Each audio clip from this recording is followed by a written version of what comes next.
এইবার সবচাইতে ভয়ঙ্কর যে শব্দটা আল্লাহ বলছে, ইয়াউমা ইদিন তুহাদ্দিসু আখবারহা, পৃথিবীর জমিনে সমস্ত খবরগুলো, পৃথিবীর মাটির উপরে, মাটির জমিন সব খবরগুলো সেদিন বলে দেবে। এটা শুনে বুক কেঁপে যাওয়ার কথা। মুমিনের কোন জায়গায় সিজদা দিয়েছিলেন, কিয়ামতের দিন জমিন সেদিন সাক্ষী দেবে। কোন জায়গায় কোরআন শরীফ পড়েছিলেন, জমিন সেদিন আল্লাহর কাছে সাক্ষী দেবে। কোন জায়গায় আপনি রোজা করার পরে ইফতার করেছিলেন, জমিন সেদিন সাক্ষী দেবে। কুরবানি করেছিলেন কোন জায়গায়, জমিন সেদিন সাক্ষী দেবে। কোন জায়গায় দাঁড়িয়ে দান সদকা করেছিলেন, জমিন সেদিন সাক্ষী দেবে। কোন জায়গায় দাঁড়িয়ে সালাম দিয়েছিলেন মানুষকে, কোন জায়গায় দাঁড়িয়ে মানুষকে সদকা করেছিলেন, কোন জমিনে বসে সুবহানাল্লাহ জিকির করেছিলেন, কোন জায়গায় বসে বসে আল্লাহকে, আল্লাহর নামে জিকির করেছিলেন, জমিন সেদিন কিয়ামতের দিন ঈমানদার মুমিনের পক্ষে সাক্ষী দেবে। আবার বিপক্ষে কি বলবে, কোন জায়গায় দাঁড়িয়ে মদের বোতল ভেঙে খেয়েছিলেন, মদখোরদের বিরুদ্ধে জমিন সাক্ষী দেবে। কোন জায়গায় নিয়ে একটা নারীর ইজ্জত নষ্ট করেছিলেন, জমিন সেদিন সাক্ষী দেবে। কোন জায়গায় সুদের টাকা ভাগ করেছিলেন, জমিন সেদিন সাক্ষী দেবে। কোন জায়গায় দাঁড়িয়ে পেশাব করেছিলেন, কোন স্থানে গিয়ে গরমের মধ্যে ঘরের মধ্যে ঘেমে গেছেন, তারপরেও জিনার কাজ করেছেন, জমিন সেদিন সাক্ষী দেবে। কোন জায়গায় মানুষ খুন করেছিলেন, ঘুষের টাকা নিয়েছিলেন, রাস্তা করতে গিয়ে লক্ষ লক্ষ টাকা মেরে দিয়েছিলেন, জমিন সেদিন সাক্ষী দেবে। মানুষ সেদিন মুখ লুকাতে পারবে না, আর আল্লাহ পাক সেদিন নিজেই সেদিন বিচারপতি হবে। কে বিচারপতি হবে? জোরে বলো, মালিকি ইয়াউমিদ্দিন। বিচার দিনের মালিক হবেন সেদিন আল্লাহ। কোন বিচারপতির কথা সেদিন শুনবে না, কোন পীরের কথা সেদিন এলাও হবে না, কোন মুক্তির দিক কথা আল্লাহ পাক শুনবে না, কোন ফেরেশতার কথা সেদিন শুনবে না। সমস্ত নবীরা বলবে নাফসি নাফসি, মুসা নবী বলবে নাফসি নাফসি আমার কি হবে, ঈসা নবী বলবে নাফসি নাফসি আমার কি হবে, দাউদ আলাইহিস সালাম বলবে নাফসি নাফসি আমার কি হবে, সুলাইমান নবী বলবে নাফসি নাফসি আমার কি হবে। একমাত্র শুধু সুপারিশ করবে বিশ্ব নবী মুহাম্মাদুর রাসূলুল্লাহ। জোরে বলুন সাল্লাল্লাহু আলাইহি সাল্লাম। এই বাবাজিরা, সোনার লালেরা, অনেকে নামাজ রোজা করে না, যখন তাদের কাছে গিয়ে বলি ভাই কলেমাটা শিখে নাও, নামাজটা শিখে নাও, আল্লাহর ঘরে একটু এসো, জীবনটা একটু পাল্টে নাও, তখন বলে যে ভাই ভয় কিসের আছে, আমি এমন একটা পীরের হাতে মুরিদ হয়েছি, ওই পীর কখনো জান্নাতে যাবে, জাহান্নামে যাবে না। ওই পীর জান্নাতি, তার সিলসিলা জান্নাতি, 14 পুরুষ জান্নাতি। আর যে পীরের হাতে মুরিদ হয়েছে, মুরিদও পীর ভালো কাজ করেছে, অবশ্যই জান্নাতে যাবে। সুবহানাল্লাহ বলেন। আল্লাহর ওলিরা সেদিন নবীদের সঙ্গে জান্নাতে থাকবে। সুবহানাল্লাহ বলেন। কিন্তু তুমি যে ওলির নাম করে নাম ভাইয়ে খেয়েছো, ওলির মুখে দাড়ি ছিল, তোমার দাড়িটা চাচা ছিল, ওলির মুখে বিড়ি ছিল না, তুমি বিড়ি ছাড়া ঘুমোতে না, ওলির তাহাজ্জুদ নামাজ কাজা ছিল না, তুমি ফজর চোখে দেখতে পাও না, ওলির জীবনে বিবির বোরকা ছাড়া বাইরে বার করে না, তোমার শরীরের বৃষ্টির বিবির পেট আর পিঠ পৃথিবীর এমন কোন পুরুষ নাই যে দেখে নাই। ওলি কোনোদিন মুখ দিয়ে হারাম খায় না, তোমার হারাম ছাড়া দিনের বেলা চলে না। ওলি জীবনে কোনোদিন হাঁটুর উপরে কাপড় তোলে না, আর তুমি কাঁচা মেরে পুকুরে গোসল করছো, পাড়া সব লোক জানে সাইজ কত, ওরদের সাইজে মোটা কত থাই সবাই জানে। ওলি কোনোদিন জীবনে ওলি কখনো জামাতে নামাজ কাজা করে না, তোমার বাড়ির পাশে মসজিদ তুমি জীবনে নামাজ পড়তে যাও না। ওলিদের টার্গেট ছিল প্রত্যেকটা মুসলমান কিভাবে কোরআন শিখবে, মানুষ যেন কোরআন না জেনে কবরে যায়, মানুষ যাতে কলেমা সহি করে পড়তে পারে, দ্বীন ইসলাম যাতে সহি করে পড়তে পারে। এটা খাজা মঈনুদ্দিন চিশতির টার্গেট ছিল, এটা ফুরফুরার মুজাদ্দিদ আবু বকর সিদ্দিকের টার্গেট ছিল, এটা বসিরহাট আল্লামা হুজুরের টার্গেট ছিল, এটা সুফি ফাতালি হুজুরের টার্গেট ছিল। আর তুমি কোরআন জানো না, কোরআন শেখো না, কলেমা পড়তে পারো না, যদি কেউ হাত ধরে শেখাতে বলে আমি ওই দলের নয়, তো কোন দলে? তুই শয়তানের দলের? বোকা কথা। ওলির দলে তো তারা থাকে যারা কোরআন শোনে, ওলির দলে তো তারা থাকে যাদের তাহাজ্জুদ মিস হয় না, ওলির প্রকৃত দলে তো তারা যারা জীবনে কখনো বিবিকে বেপরদায় ছাড়ে না। তুমি জলসার দিনে বিবিকে বলেছে এই সন্ধ্যাবেলা 7টা বাজে ঘুরে ঘুরে, রাত হয়ে গেলে চান্স পাবি না, ঘুরে। ওলির দলে তো তারা যারা বাড়িতে ঢুকে গেলে বিবিকে সালাম দিয়ে এক প্লেটে বসে খায়, খাওয়ার সময় বাপ এবং মাকে দুই পায়ের পাতের এপাশে বাপ থাকে, এপাশে মা থাকে, বাপের মুখে খাবার তুলে দেয়, মায়ের মুখে খাবার তুলে দেয়। আল্লাহর ওলির প্রকৃত ভক্ত আশিক হচ্ছে তারা, বলুন সুবহানাল্লাহ। তুমি পেশাব করে পানি নাও না, হ্যাঁ, তুমি নবীর প্রেম দেখাচ্ছ? নবীর প্রেম ওই জায়গায় বিক্রি হয় না। বাবাজিরা, সোনার আলাদা জ্ঞানী জনেরা, সুদী মানুষরা, আল্লাহ আল্লাহ ভাইরা, নবী প্রেমিক ছিলেন যারা, তারা জীবনে কখনো মুখ দিয়ে মিছে কথা বলতো না। আর আমার তো মিছে কথা ছাড়া দিন চলে না। কি করে বলতে পারলাম ওলির দলে? কি করে আপনি বলতে পারেন ওলি আমাকে বাঁচিয়ে নেবে? যেদিন নবীরা সেদিন নাফসি নাফসি করবে। কোরআন পড়তে জানাতে হবে কি করে? যারা কোরআন শিক্ষা দিচ্ছে বলছে খবরদার কোরআন শিখবি না, কোরআন শিখবি না, কোরআন শুনবি না। ওরা জানে যে কোরআন যদি সব মানুষ শিখে ফেলে আর কেউ আমার কাছে এসে বাবা বাবা করে কাঁদবে না। আচ্ছা, সবাই যদি আপনারা কোরআন আর হাদিস জানতেন তাহলে আজকে জলসা দেওয়ার দরকার ছিল? ছিল না। এখানে সবাই যদি আলেম ওলামা হয়ে যেত কারণ লাগতো না। আল্লাহর নবীর টার্গেট ছিল সবাই সব জায়গায় কোরআন পৌঁছে দেওয়া, বলুন সুবহানাল্লাহ। খাজা মঈনুদ্দিন চিশতির টার্গেট ছিল ভারতবর্ষের প্রত্যেকটা ঘরে কোরআন পৌঁছে দেওয়া। আশরাফ আলী থানভী রহমাতুল্লাহ টার্গেট ছিল প্রত্যেকটা মানুষ কোরআন সবার ঘরে ঘরে পৌঁছে দেওয়া। ফুরফুরার মুজাদ্দেদ আবু বকর সিদ্দিক রহমাতুল্লাহ নিজের পকেটের টাকা খরচ করে গ্রাম্য এলাকায় মক্তব মাদ্রাসা প্রতিষ্ঠা করেছিল। তাই অসংখ্য আলেম এবং হাফেজ আজও ভারতবর্ষে আছে, জোরে বলো সুবহানাল্লাহ। সে টার্গেট থেকে তুমি বিচ্যুত হয়ে গেছো, সে টার্গেট তোমার নাই। এখন তোমার বিপক্ষে কেউ কথা বললে তুমি লাঠি মেরে স্টেজ থেকে ফেলে দিচ্ছ। কথা বুঝেছেন? এদিন একটা হুজুরের বক্তব্য বলছি, গীবত করো, নাম বললে গীবত হবে, সাবধান করার জন্য বলছি। তিনি বলছে, বাবা আমি যেমন তোমাদের পীর, আমার ছেলেও হবে তোমাদের ছেলেদের পীর, তার ছেলেরা হবে তোমার নাতিদের জন্য পীর। কি এটা কি ঠিক হচ্ছে? বলে ডাক্তারের ছেলে পড়াশোনা যদি না করে ডাক্তার হতে, জোরে বলো, সে যদি পড়াশোনা না করে মেডিকেল কমপ্লিট না করে, পৃথিবীর কোন মূর্খ ব্যক্তি তার অসুস্থতা হলে ডাক্তারের ছেলে পড়েনি, তার ইনজেকশন নেবে না, তার কাছ থেকে ট্রিটমেন্ট নেবে? জোরে বলো, নেবে না। মাস্টার স্কুলে চাকরি করতেন, সম্মান পেতেন সবাই। মাস্টারের ছেলে মূর্খ, অশিক্ষিত, ইললিটারেট, স্কুলে যায়নি, কলেজে যায়নি, ইউনিভার্সিটি যায়নি, মাস্টার মরে যাওয়ার পরে কখনো ওই চাকরিটা ছেলে পাবে না যদি তার মধ্যে যোগ্যতা, জোরে বলো, না থাকে। এটা কখনো পাবে না। উকিলের ছেলে কখনো উকিল হবে না যতক্ষণ পর্যন্ত সে ল ইয়ার নিয়ে, সে ল নিয়ে যতক্ষণ না চর্চা করবে ততক্ষণ পর্যন্ত সে কখনো উকিল হতে পারবে না। পারবে? কখনো পারবে না।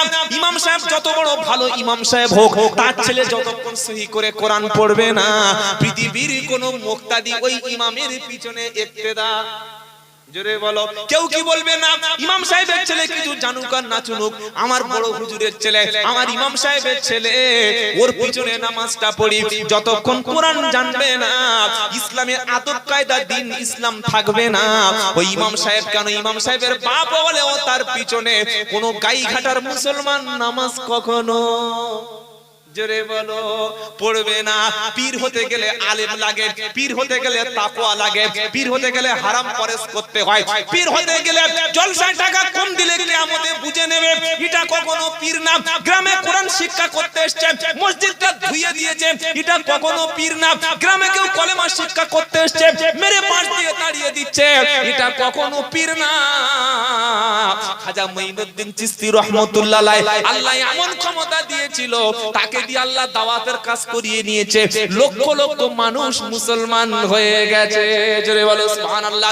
বসিরহাটের নক্ষত্র আল্লামা রুহুল আমিন রাহমাতুল্লাহ আলাইহি বড় মাওলানাকে দিয়ে আল্লাহ লক্ষ লক্ষ মানুষকে দ্বীন ইসলামের শিক্ষা দিয়েছে, জোরে বলুন সুবহানাল্লাহ। জোরে বলেন না সুবহানাল্লাহ।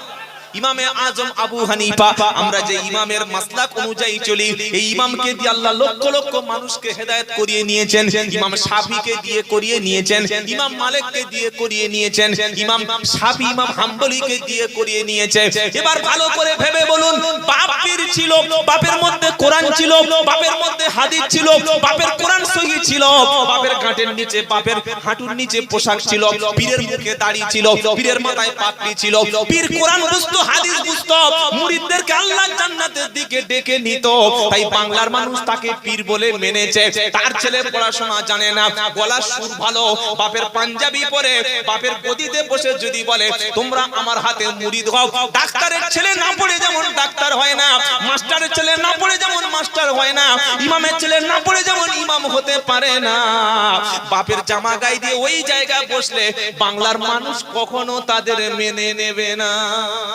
আর যদি কেউ অন্ধভাবে মানে, বুঝতে হবে এটা সম্পূর্ণ গোমরাহি।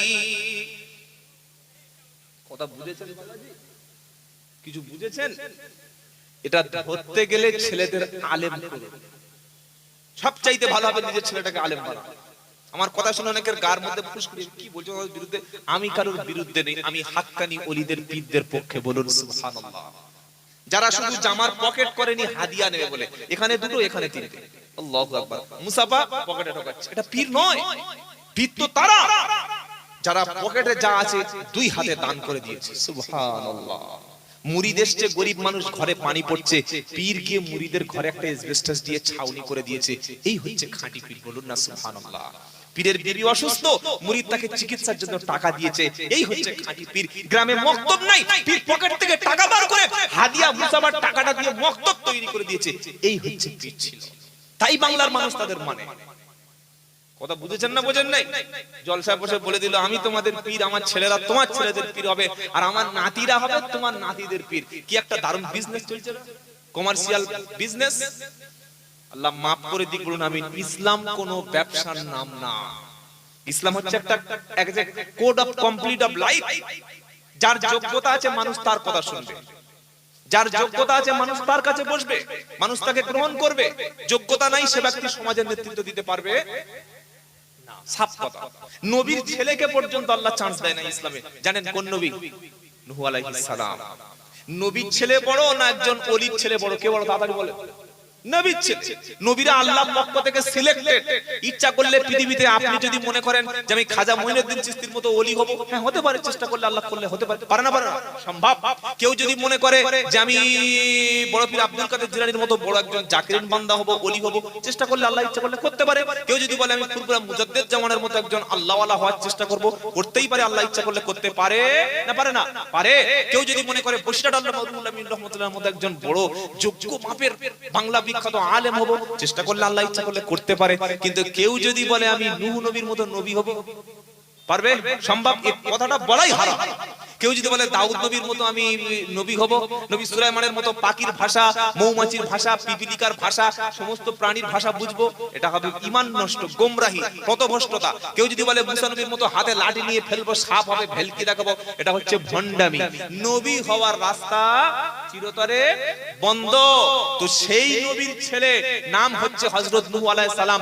অনুরোধ করে বলে যাচ্ছি গাইঘাটার মুসলমান, নিজের আমল ঠিক করুন, 5 ওয়াক্ত নামাজ পড়ুন, কোরআনটা পড়ে নিন। মহল্লার মধ্যে যে সমস্ত বাড়িতে বাড়িতে এখনো কোনো ছেলে কোরআন জানে না, আপনার চিন্তায় তো ঘুম উড়ে যাওয়ার কথা। আমার ছেলেটা কোরআন জানবে না, আমার ছেলেটা আল্লাহ চিনবে না, আমার ছেলেটা রাসূল চিনবে না। আমি বাংলা শেখানোর জন্য, মিশনে পড়ানোর জন্য, আমার ছেলেকে কিন্ডারগার্টেন কেজি স্কুলে দেওয়ার জন্য, আলামিন মিশনে দেওয়ার জন্য হাজার হাজার টাকা ব্যয় করেছি ছেলেটাকে। অথচ এই ছেলেটাকে জাহান্নাম থেকে বাঁচানোর জন্য ইমাম সাহেবের কাছে 1000 টাকা দিয়ে যদি কোরআন শরীফটা সহি করে পড়িয়ে দিতাম, আমার মেয়েটা কোনটা হালাল কোনটা হারাম জানে না, কোনটা পাক কোনটা নাপাক জানে না, এটা শেখানোর জন্য ইমামের কাছে বাচ্চা বয়সে যদি 2000-3000 টাকা দিয়ে ইমাম সাহেবের কাছে ছেলে মেয়েকে পাঠাতাম, আল্লাহি আল্লাহর কসম করে বলছি, ইমাম যেমন কোরআন পড়তে পারে আপনার ছেলেটা সেই রকম কোরআন পড়তে। বলুন সুবহানাল্লাহ। ইমাম যে সুন্নাত তরিকা অনুযায়ী চলে, আপনার ছেলেটা ইমামতি না করতে পারে, কমপক্ষে আপনার জন্য জানাজার নামাজের পরে হাত তুলতে তো পারতো। ওগো আল্লাহ, আমার আব্বাকে ক্ষমা করে দাও, আমার মাকে ক্ষমা করে দাও, পারতো না? পারতো না? এটা তৈরি করতে পেরেছেন বা পারবেন যারা আল্লাহর প্রকৃত নবীর আশিক হচ্ছে তারা। বলুন সুবহানাল্লাহ। এই বাবাজিরা, শোনো আল্লাহওয়ালা ভাইরা, জ্ঞানী জনেরা, শুধু মানুষেরা 8.5 থেকে 900 বছর শুধু খালি কলেমা নিয়ে ছুটেছে মানুষের বাড়ি বাড়ি। কে? নূহ আলাইহিস সালাম। আদম নবীর পরে যাকে দ্বিতীয় আদম বলা হয়, নূহ আলাইহিস সালাম। কখন সকালে কখন দিনে খালি বলেছে লা ইলাহা ইল্লাল্লাহ, পড়ো আল্লাহ ছাড়া ইলাহা নাই, পড়ো আল্লাহ ছাড়া মাবুদ নাই। নূহ নবী কলেমা পড়ে মানুষ সমাজে তাকে ঢিল মেরেছে, তাকে থুতু নিক্ষেপ করেছে, অত্যাচার করেছে। আর আমরা মুসলমানরা এই কলেমাটাকে নিয়ে মরা ব্যক্তির কাছে বসে পড়ে সকালে নাস্তা দুপুরে খাওয়ার। আরে কলেমার পার্থক্য কোন জায়গায় হচ্ছে না হয় না? কলেমার পার্থক্য কোথাও একটা হচ্ছে মনে হয়। নূহ নবী, আচ্ছা মেয়েরা এত কথা কেন বলছে? আমার ভলান্টিয়ার্সরা ভাই মেয়েদের কাছে একটু দেখুন তো, একটু বসার ব্যবস্থা করুন। এত কথা যদি মেয়েরা বলে তাহলে আমরা আলোচনা করব কিভাবে? পিন সাইলেন্স থাকুন, পিন ড্রপ সাইলেন্স। কি আশ্চর্য মেয়ে জাত আমি বুঝতে পারছি না। যারা ভলান্টিয়ার্স মায়েদেরকে একটু চুপ থাকতে বলুন। একবার তাকবীর দিন, লিল্লাহি তাকবীর, লিল্লাহি তাকবীর। জন্ম আমার নবীর যুগে হলে কেমন হতো, জন্ম আমার নবীর যুগে হলে কেমন হতো, দু নয়নে রাসূল পাক দেখিলে কেমন হতো। সুবহানাল্লাহ বলবেন না? জন্ম আমার নবীর যুগে হলে কেমন হতো, আসিত ভেসে হযরতে বেলালের মধুর আযান, আসিত ভেসে হযরতে বেলালের মধুর আযান, যে আযানে ছিল এমন প্রেম মুগ্ধ রহমান, দয়ার নবীজির পিছে নামাজ পড়লে কেমন হতো। জোরে হবে না? তাকবীর তাকবীর। দয়ার নবীজির পিছে নামাজ পড়লে কেমন হতো, জন্ম আমার নবীর যুগে হলে কেমন হতো, দু নয়নে রাসূল পাক দেখিলে কেমন হতো। দিলি কত আলোচনায় থাকতাম আমি অধম, সামনে রাসূল পাক হতো পাশে সাহাবীগণ, দিলি কত আলোচনায় থাকতাম আমি অধম, সামনে রাসূল পাক হতো পাশে সাহাবীগণ, আবু বকর ওমর উসমান আলী সঙ্গী কেমন হতো। তাকবীর তাকবীর। আবু বকর ওমর উসমান আলী, সামনে আসেন না ভাই, এত সুন্দর একটা কথা বলছি, সামনে আগে আসেন। আরে খড় আছে এখানে, প্লাস্টিক আছে নাকি বিছিয়ে দেন না। না আর বলবো না, মেয়েরা এমনি এক কথা বুঝে যায়, আপনাদের গাইঘাটার মেয়েরা সব ভালো, আমি জানি এক কথা বুঝে যায়। সামনে আসেন, সামনে সামনে আবু বকর ওমর উসমান আলী সঙ্গী কেমন হতো। তাকবীর তাকবীর। আল কোরআন বলেন জিন্দাবাদ, আল কোরআন, আল কোরআন। বিশ্বের মুসলমান, বিশ্বের মুসলমান, ফিলিস্তিন, ফিলিস্তিন, বাইতুল মুকাদ্দাস, নারে তাকবীর। যুবকেরা, আল্লাহর নবী সাল্লাল্লাহু আলাইহি সাল্লাম দাওয়াত দিয়েছেন 23 বছর নবুয়ত পাওয়ার পর, আর নূহ নবী কলেমা শুনিয়েছে 8.5 থেকে 900 বছর। শুনিয়ে শুনিয়ে মেহনত করে মাত্র মুফাসসিরিনরা বলেছেন 80টার মতো লোক হেদায়েত হয়েছে, 80টা মুসলমান হয়। আর কেউ বিশ্বাস করে না। নূহ নবী খুব মেজাজ খারাপ হয়ে গেল, ওগো আল্লাহ এতদিন কলেমা শুনিয়ে এই কটা লোক এসে গেল। তিনি বললেন আল্লাহ এখন কি করব বলো। আল্লাহ বলছে নূহ এতদিন যখন পরিশ্রম করলে দেশের মানুষ মেনে নিল না, এবার তুমি একটা কাজ করো, একটা নৌকা তৈরি করো। ওয়াসনাইল ফুলকা বিআইউনিনা ওয়া আহাইনা ওয়ালা তুখাতিবনি ফিল্লাযিনা যালামু ইন্নাহুম মুগরাকুন। এটি ছিল পৃথিবীর ফার্স্ট নৌকা। সুবহানাল্লাহ।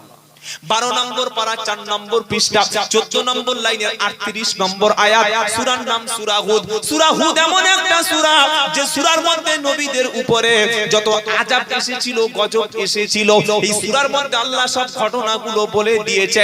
এই সূরাটা শোনার পরে, নাজিল হওয়ার পরে আল্লাহর নবী সাল্লাল্লাহু আলাইহি সাল্লাম চিন্তায় মাথার এবং দাড়ির কয়েক গোছা চুল নবীর পেকে গেল। আল্লাহ পাক নবীকে বললেন ওয়াসনাইল ফুলকা বিআইনা ওয়া ওয়াহাইনা ওয়ালা তুখাতিবনি ফিল্লাযিনা যালামু ইন্নাহুম মুগরাকুন। হে নবী নূহ, আমার চোখের সামনে তুমি একটা নৌকা তৈরি করো। তোমার মধ্যে যারা ঈমান এনেছে, আল্লাহকে যারা বিশ্বাস করেছে, আমি আল্লাহ তাদেরকে বাঁচিয়ে নেব আর খোদাদ্রোহী বেঈমানদেরকে ধ্বংস করে দেব। সমস্ত নবীদের উপরে যখন গজব এসেছিল, যখন আযাব এসেছিল, সমস্ত নবীর উম্মতদেরকে একসঙ্গে আল্লাহ সমূলে ধ্বংস করে দিয়েছিল। আমাদের নবী হাত তুলে দোয়া করলেন, রব্বানা আমার উম্মতের মধ্যে আমি সারা জীবন থাকবো না, আমার ইন্তেকালের পরে আমার উম্মত কিয়ামত পর্যন্ত বাঁচবে, আমার উম্মতকে সমূলে ধ্বংস করে দিও না। তাই আল্লাহর নবীর দোয়ার ওসিলাতে আল্লাহ সমস্ত পৃথিবীবাসীর উপরে একসঙ্গে সব গজব দেয় না। সারা পৃথিবীতে একসঙ্গে ভূমিকম্প হয়, সারা পৃথিবীতে একসঙ্গে ঝড় হয় না, এটা নবীর রহমতের দোয়ার বরকত। সুবহানাল্লাহ বলে। নৌকা যখন তৈরি হলো, দেশের বড় বড় মানুষগুলো ঠাট্টা বিদ্রূপ করলো। আল্লাহ পাক নবীকে শোনাচ্ছে, নবী তোমার সাথী সঙ্গী যারা আছে তাদেরকে তুমি নৌকায় তুলে নাও। রাতের বেলা ঝিরঝির করে বৃষ্টি শুরু হলো, চুলোর মধ্য থেকে পানি উঠতে শুরু করলো। হাত্তা ইদা জা আমরুনা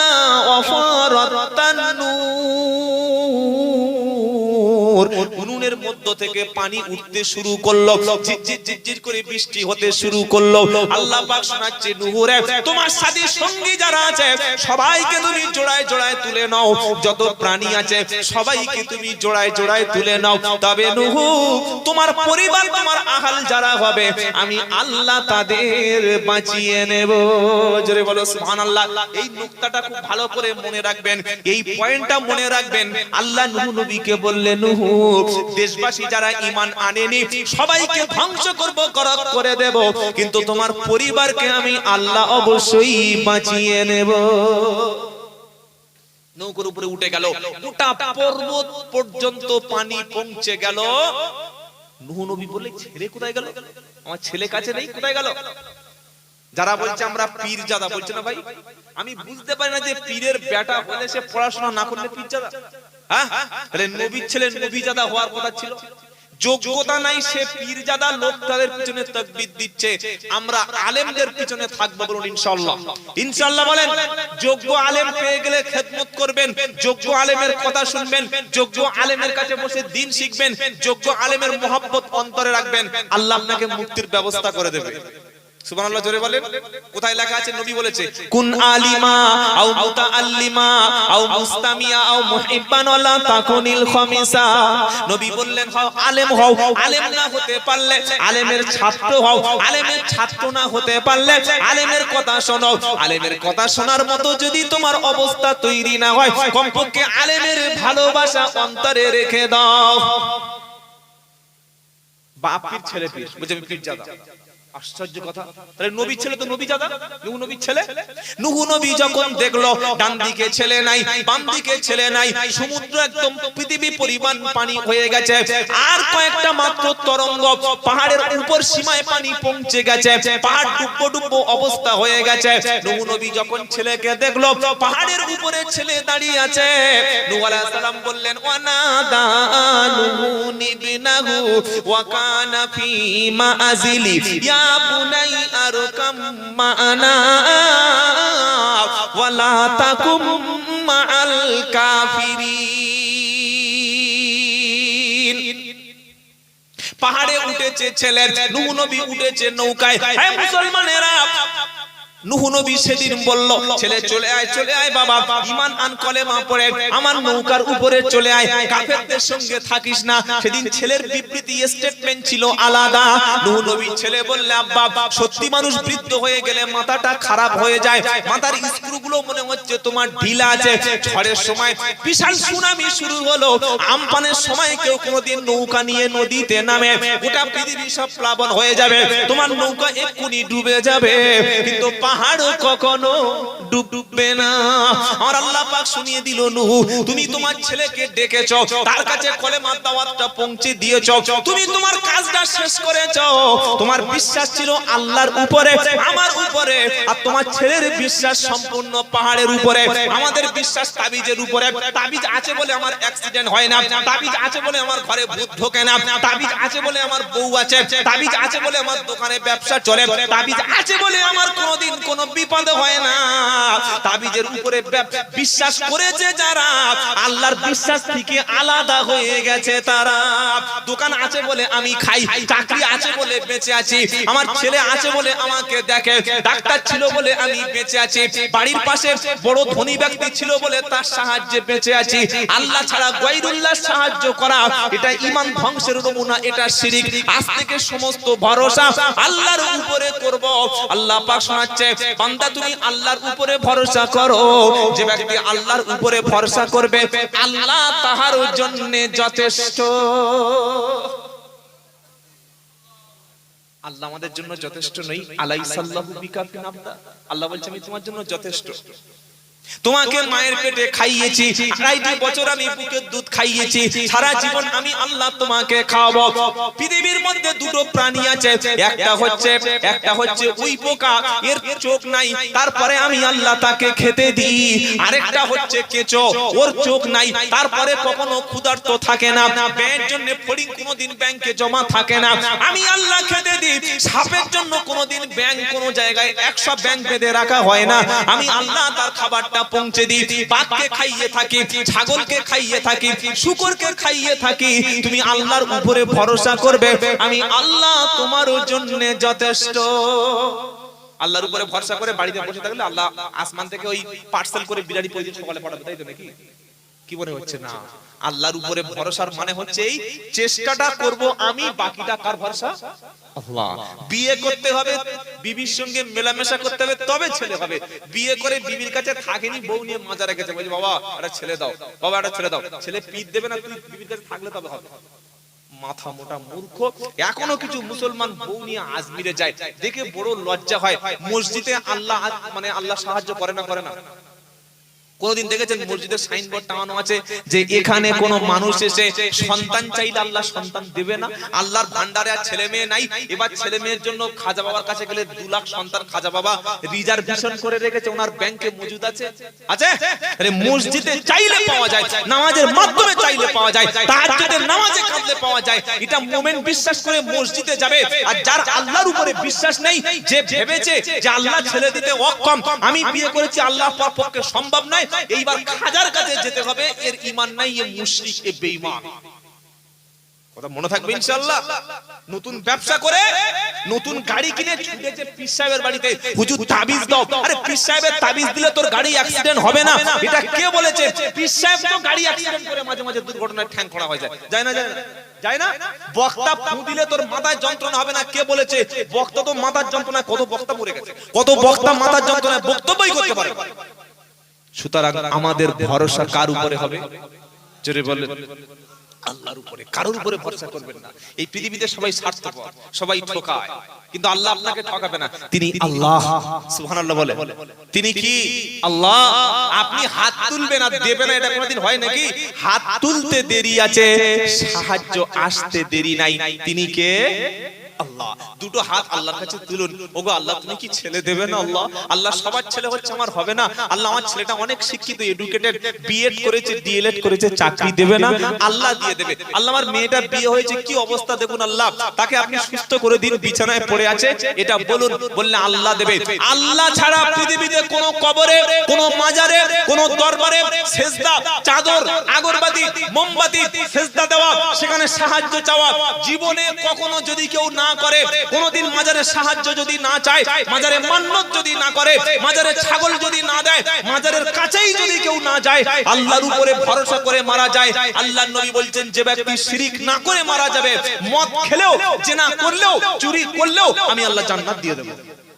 আর বড় দাড়ি, পা পর্যন্ত পাঞ্জাবি, 14 বার হজ, 3 বার তাবলীগ জামাত থেকে একদম 40 দিন লাগিয়ে এসেছে, ছোট হুজুরের মুরিদ, আর বিবিকে নিয়ে আজমিরে যাচ্ছে, পীরের কবরের কাছে গিয়ে বলছে বাবা আমি বিপদে পড়েছি, আপনি একটু ফয়েজ দিন, আপনার রহমতের করুণাটা আমার উপরে দিন, আপনি একটু আমাকে সহযোগিতা করুন, আপনি একটু কোন রকমে আল্লাহর সঙ্গে বলে কয়ে একটু ওয়াইফাই এর ব্যবস্থা করে সহযোগিতা করুন, আপনি করুণা করলেন, আপনি দয়া করলেন, আমার বিবির বাচ্চাটা এসে আটকে আছে হয়ে যাবে, আপনি একটু নেক নজর করলেন, আমার ব্যবসার লাইসেন্সটা পেয়ে যাব, আপনি যদি একটু দয়া করেন আমার ছেলের চাকরি ইন্টারভিউ আটকে গেছে, ছেলের চাকরি হয়ে যাবে, এই রকম বিশ্বাস নিয়ে যদি কোনো কবরের কাছে সাহায্য চায়, সেই ব্যক্তি মুশরিক, আল্লাহর সঙ্গে তার সম্পর্ক নাই। ইন্নাহু মাই ইশরিক বিল্লাহ ফাকাদ হারামাল্লাহু আলাইহিল জান্নাহ ওয়া মাআহুন নার ওয়া মা লিয-যালিমিনা মিন আনসার। 6 পারা 18 পৃষ্ঠায় 11 নম্বর লাইনের 72 নম্বর আয়াত, সূরার নাম সূরা মাইদা। হে মুসলমানেরা সকলে বলুন, সব ব্যাপারে আল্লাহর কাছে বলবো ইনশাআল্লাহ বলে।